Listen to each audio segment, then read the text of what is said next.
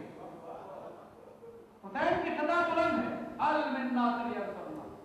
مقصد حسین کو بچانا ہے ہر زمانے میں، عزاداری حسین کو بچانا ہے ہر زمانے ہر حوالے سے. آج جس طرف ہم نے سیکھنا تھا، حسین کے پیروکار کی ایک ذمہ داری یہ ہے کہ کسی وقت بھی یہ نہ سوچے کہ اس میں میرا فائدہ کتنا ہے، ہر وقت یہ سوچتا رہے کہ میرے اس کام سے دین کو کتنا فائدہ پہنچ سکتا ہے.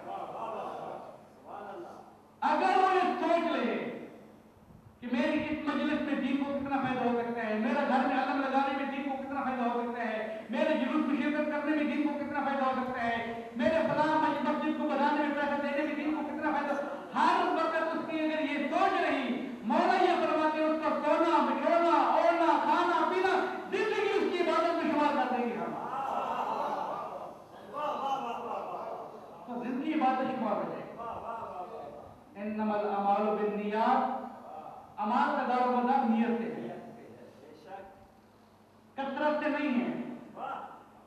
زیادتی کے اوپر نہیں ہے کہ میں نے زیادہ کام کیا ہے، زیادتی کے اوپر نہیں، نیت کے اوپر. نیت کس کی خالص ہے؟ آپ لوگ جاتے ہیں ریاستوں کے اوپر، شام بھی گئے ہیں، ایران بھی گئے ہیں، اکثر نیشاپور جاتے ہوں گے. تہران ایران کا ایک شہر ہے نیشاپور. نیشاپور کے اندر ایک زیارت ہے، ایک خاتون کی زیارت ہے، خاتون کی.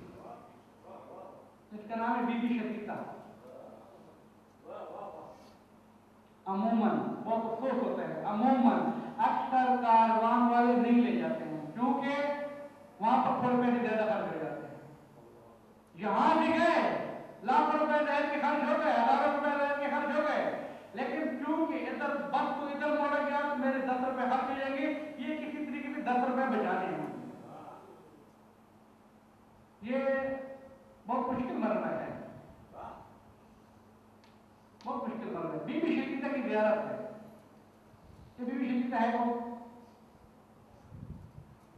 یہ ایک مومنہ مری ہے، شیعہ ہے، امام کو ماننے والی ہے. نیشاپور کے شیعہ بہت امیر ہیں، بہت زیادہ ہیں. نیشاپور کے شیعہ امام علیہ السلام کی خدمت سے حاضر ہونے کے لیے نیشاپور سے روانہ ہوتے ہیں. کسی کے پاس 80,000 دینار ہے، کسی کے پاس 60,000 دینار ہے، کسی کے پاس 40,000 دینار ہے، کسی کے پاس 20,000 دینار ہے، کسی کے پاس کیا ہدیے جتنی بھی ہیں ان کے پاس خبز کا مال، ہدیوں کا مال سارا امام کی خدمت میں جا رہا ہے. ساتھ میں لالے ولایت باب الحواج امام متکلم علیہ السلام کا زمانہ ہے.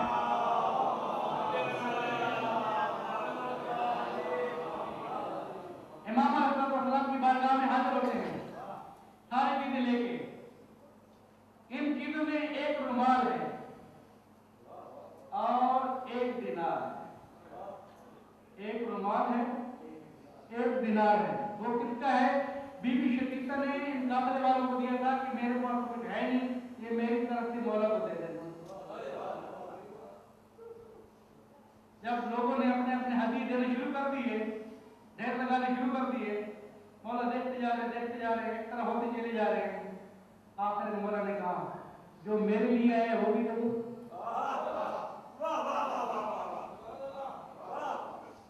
جو میرے لیے آیا ہے وہ بھی دے دو. مولا یہ سب آپ کا ہے، مولا یہ سب آپ کا ہے. اور ٹھیک ہے لیکن جو میرا ہے مجھے وہ دے دو. لوگ سمجھ نہیں رہے کہ کون سا مولا کا رہ گیا ہے. کسی نے کہا بی بی نے دیا تھا شفیقہ نے، انہوں نے رومال دیا، ایک درہم دیا.